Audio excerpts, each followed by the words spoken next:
ಹುಬ್ಬಳ್ಳಿಯಲ್ಲಿ ಲವ್ ಜಿಹಾದ್ ಗಲಾಟೆ, gym trainer ವಿರುದ್ಧ ಸಿಡಿದೆದ್ದ ಎಸ್ಎಸ್ಕೆ ಸಮಾಜ.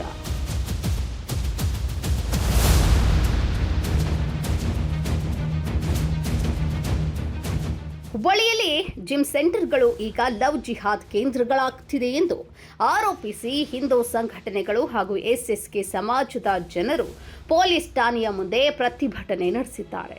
ಯುವತಿಯ ತಲೆ ಕೆಡಿಸಿ ಲವ್ ಜಿಹಾದ್ ಮಾಡಲಾಗುತ್ತಿದೆ ಎಂದು ಆರೋಪಿಸಿ ಹಳೆ ಹುಬ್ಬಳ್ಳಿಯಲ್ಲಿ ಹಿಂದೂ ಪರ ಸಂಘಟನೆಗಳ ಕಾರ್ಯಕರ್ತರು ಜಿಮ್ ಟ್ರೇನರ್ ವಿಜಯನಗರ ನಿವಾಸಿ ಸಮೀರ್ನನ್ನ ಪೊಲೀಸರು ವಶಕ್ಕೆ ಒಪ್ಪಿಸಿದ್ದಾರೆ.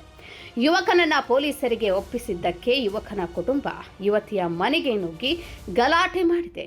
ಯುವತಿಯ ಮನೆಯವರಿಗೆ ಯುವಕನ ಕುಟುಂಬ ಹಲ್ಲೆ ನಡೆಸಿದೆ ಎಂಬ ಆರೋಪ ಬಂದಿದೆ. ಈಗ ಜಿಮ್ಗಳು ಲವ್ ಜಿಹಾದ್ ಕೇಂದ್ರಗಳಾಗ್ತಿವೆ. ಉದ್ದೇಶಪೂರ್ವಕವಾಗಿಯೋ ಹಿಂದೂ ಹುಡುಗಿಯರನ್ನ ಗುರಿಯಾಗಿಸಿ ಅವರ ತಲೆ ಕೆಡಿಸಲಾಗ್ತಿದೆ. ಆತ ಈಕೆಯ ಜೊತೆ ಮಾತ್ರವಲ್ಲ, ಇನ್ನೂ 5-6 ಹುಡುಗಿಯರ ಜೊತೆ ಆತನ ಫೋಟೋ ಇದೆ. ಪ್ರಶ್ನೆ ಮಾಡಿದ್ದಕ್ಕೆ ವಿಡಿಯೋ ಫೋಟೋ ರಿಲೀಸ್ ಮಾಡ್ತೇನೆ ಎಂದು ಬೆದರಿಕೆ ಹಾಕಿದ್ದಾನೆ ಎಂದು ಹಿಂದೂ ಸಂಘಟನೆಗಳ ಕಾರ್ಯಕರ್ತರು ಪ್ರತಿಕ್ರಿಯಿಸಿದ್ದಾರೆ. ಯುವಕ ಮತ್ತು ಯುವತಿ ಮನೆಯವರನ್ನ ಕಿಮ್ಸ್ನಲ್ಲಿ ಭೇಟಿ ಮಾಡಿದ ಬಳಿಕ ಪೊಲೀಸ್ ಆಯುಕ್ತ ಎನ್ ಶಶಿಕುಮಾರ್ ಅವರು ಪ್ರತಿಕ್ರಿಯಿಸಿ, ಯುವತಿ ಮನೆಯವರು ಯುವಕನ ಮನೆಗೆ ಹೋಗಿ ತಮ್ಮ ಮನೆ ಯುವತಿಯ ಜೊತೆ ಓಡಾಡ್ತಿದ್ದಾಳೆ ಅಂತ ಗಲಾಟೆ ಮಾಡಿದ್ದಾರೆ. ಮತ್ತೊಂದು ಕಡೆ ಯುವಕನ ಮನೆಯವರು ಯುವತಿಯ ಮನೆಗೆ ಬಂದು ಗಲಾಟೆ ಮಾಡಿದ್ದಾರೆ. ಎರಡೂ ಕಡೆಯವರು ಪ್ರಾಣಾಪಾಯದಿಂದ ಪಾರಾಗಿದ್ದಾರೆ. ಇಲ್ಲಿಯವರೆಗೆ 2 ಕಡೆಯವರಿಂದ ದೂರು ದಾಖಲಾಗಿಲ್ಲ. ದೂರು ದಾಖಲಾದರೆ ಕ್ರಮ ಕೈಗೊಳ್ಳಲಾಗುವುದು ಎಂದು ತಿಳಿಸಿದ್ದಾರೆ.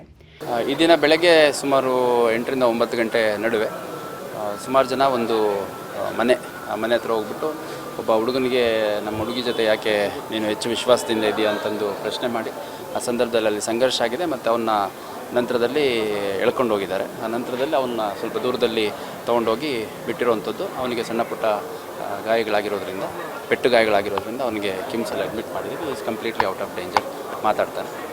ಮತ್ತು ಸ್ವಲ್ಪ ಪೆಟ್ಟುಗಳಾಗಿದೆ ಅಷ್ಟೇ, ಯಾವುದೇ ಮಾರಕಾಸ್ತ್ರಗಳಿಲ್ಲ, ಬಟ್ ಪೆಟ್ಟುಗಳಾಗಿದೆ ಒಂದು. ಎರಡನೇದು ಅದಾದಮೇಲೆ ನಮ್ಮ ಹುಡುಗನ್ನ ಎಲ್ಲಿ ಕರ್ಕೊಂಡು ಹೋಗಿದ್ದೀರಿ ಅಂತ ಹುಡುಗನ ಕಡೆಯವರು ಒಂದು ಹುಡುಗಿ ಮನೆ ಹತ್ರ ಹೋಗ್ಬಿಟ್ಟು ಅಲ್ಲಿ ಕೂಡ ಅವರು ಸಂಘರ್ಷ ಆಗಿದೆ. ಅಲ್ಲಿ ಕೂಡ ಒಬ್ಬನಿಗೆ ಪೆಟ್ಟಾಗಿದೆ, ಅವನಿಗೂ ಕೂಡ ಹಾಸ್ಪಿಟಲೈಸ್ ಮಾಡಿದ್ದೀವಿ. ಮತ್ತು ಈಗ ಎರಡೂ ಕಡೆಯವರು ಇನ್ನು ಯಾವುದೇ ಕಂಪ್ಲೇಂಟನ್ನು ಕೊಟ್ಟಿಲ್ಲ. ನಾವು ಈಗಾಗಲೇ ಕೆಲವ್ರನ್ನ ವಶಕ್ಕೆ ತೊಗೊಂಡಿದ್ದೀವಿ ಮತ್ತು ಅವ್ರು ಏನು ಕಂಪ್ಲೇಂಟ್ ಕೊಡ್ತಾರೆ ಅನ್ನೋದ್ರ ಮೇಲೆ ಮತ್ತೆ ಮುಂದಿನ ಪ್ರಕರಣ ದಾಖಲು ಮಾಡ್ಕೊಂಡು ತನಿಖೆಯನ್ನು ಮಾಡ್ತೀವಿ. ಇನ್ನು ವಿದ್ಯಾನಗರ ಠಾಣೆಗೆ ಹಿಂದೂ ಪರ ಸಂಘಟನೆಗಳ ಹಾಗೂ ಸಮಾಜದ ಮುಖಂಡರು ಮುತ್ತಿಗೆ ಹಾಕಿದ್ದಾರೆ. ಟ್ರೈನರ್ ವಿರುದ್ಧ ಕಠಿಣ ಕ್ರಮಕ್ಕೆ ಆಗ್ರಹಿಸಿದ್ದಾರೆ. ಯುವತಿಯ ಕಾಲೇಜು ಮುಗಿಸಿ 3 ವರ್ಷದಿಂದ ಜಿಮ್ಗೆ ಹೋಗ್ತಿದ್ದಳು. ಇಲ್ಲಿ ಸಮೀರ್ ಪರಿಚಯವಾಗಿತ್ತು. ಸಮೀರ್ ಸಹೋದರಿ ಪ್ರತಿಕ್ರಿಯಿಸಿ, ಯುವತಿ ಮತ್ತು ನನ್ನ ಸಹೋದರ ಕಳೆದ 3 ವರ್ಷಗಳಿಂದ ಸಂಬಂಧದಲ್ಲಿದ್ದಾರೆ. ಆಕೆ ನಮ್ಮ ಮನೆಗೆ ಬರ್ತಿದ್ಳು. ಈ ಹಿಂದೆ ಇವರಿಬ್ಬರೂ ಜೊತೆಯಾಗಿ ಗೋವಾಗೆ ಹೋಗಿದ್ರು. ಇಬ್ಬರೂ ಸಂಬಂಧದಲ್ಲಿರುವುದು ಆಕೆಯ ಮನೆಯವರಿಗೂ ತಿಳಿದಿದೆ ಎಂದು ತಿಳಿಸಿದ್ದಾರೆ. ಅವ್ರ ಪಪ್ಪ ರೀಸೆಂಟ್ಲಿ ಗೋವಾಗೆ ಹೋಗಿದ್ರಿ ಇವರು, ನಮ್ಮ ತಮ್ಮ ಮತ್ತು ಖುಷಿ. ಅವ್ರ ಪಪ್ಪ ಬಂದು ಡ್ರಾಪ್ ಮಾಡಿ ಹೋಗ್ಯಾರ್ರಿ ಅವ್ರಿಗೆ. ಸೊ ಇಷ್ಟೆಲ್ಲ ರಿಲೇಷನ್ಶಿಪ್ನಾಗ ಇದ್ರೂ ಇವ್ರ ಸಮಾಜದವ್ರಿಗೆ ಏನು ಗೊತ್ತಿಲ್ಲ ಫೋಟೋಸ್ ಎಲ್ಲ ಬಗ್ಗೆ. ಇದಷ್ಟೇ ಇಲ್ಲ, ನಮ್ಮ ತಮ್ಮನ ಫೋನ್ ತೊಗೊಂಡಿದ್ದಾರೆ ಅವ್ರು. ಅದು ಫೋನ್ ಓಪನ್ ಮಾಡಿರಿ, ಅದರಲ್ಲಿ ಚೆಕ್ ಮಾಡಿರಿ, ಇವ್ರದೆಲ್ಲ ಫೋಟೋಸ್ ಪಿಕ್ಚರ್ಸ್ ಎಲ್ಲೆಲ್ಲಿ ಹೋಗಿದ್ದಾರೆ ಇವರು ಎಲ್ಲ ಐತ್ರಿ ಅವ್ರದ್ದು. ಆ ಹುಡುಗಿನ ಮನೆ ಬೆಳಗ್ಗೆ ಹೋಗಿದ್ವಿ ನಾವು. ಸೊ ಬೆಳಗ್ಗೆ ಐ ಥಿಂಕ್ ಅರೌಂಡ್ 7 o'clock ಈಗ 7 ಗಂಟೆಗೆ ಕಿಡ್ನಾಪ್ ಮಾಡಾರಿ ನಮ್ಮ ತಮ್ಮಾಗ. ಓಕೆ, ಎಷ್ಟು ಜನ ರೀ? ಅವ್ನು 24 years old. ಇವರು 100 ಜನ ಬಂದು ಕಿಡ್ನಾಪ್ ಮಾಡ್ಕೊಂಡು ಹೋಗಿದ್ದಾರೆ. Okay, hats off to you. Okay, ನೀವೆಲ್ಲರೂ ಭಾಳ ಸ್ಟ್ರಾಂಗ್ ಇದೀರಿ ನೀವು.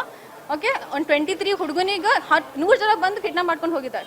ಇತ್ತೀಚೆಗೆ ನಾವು ಶಾಪಿಂಗ್ ಮಾಡಿದ್ದೆವು. ಶಾಪಿಂಗ್ ಮಾಡುವಾಗಲೂ ಆಕೆ ನಮ್ಮ ಜೊತೆ ಬಂದಿದ್ದಳು ಎಂದು ತಿಳಿಸಿದರು. ಒಟ್ಟಾರೆಯಾಗಿ ಘಟನೆ ಕುರಿತು 2 ಕುಟುಂಬದವರು ದೂರು ದಾಖಲಿಸಿದ್ದು, ತನಿಖೆಯ ನಂತರ ಸತ್ಯಾಸತ್ಯತೆ ಹೊರಬರಲಿದೆ. Special crime bureau, news 18 Karnataka, Hubballi. ನೀವು ನೋಡ್ತಿದ್ದೀರಾ, ಇದು ನ್ಯೂಸ್ 18 ಕನ್ನಡ, ಸುದ್ದಿಯ ಜೊತೆ ಸದಾ ನಿಮ್ಮೊಂದಿಗೆ.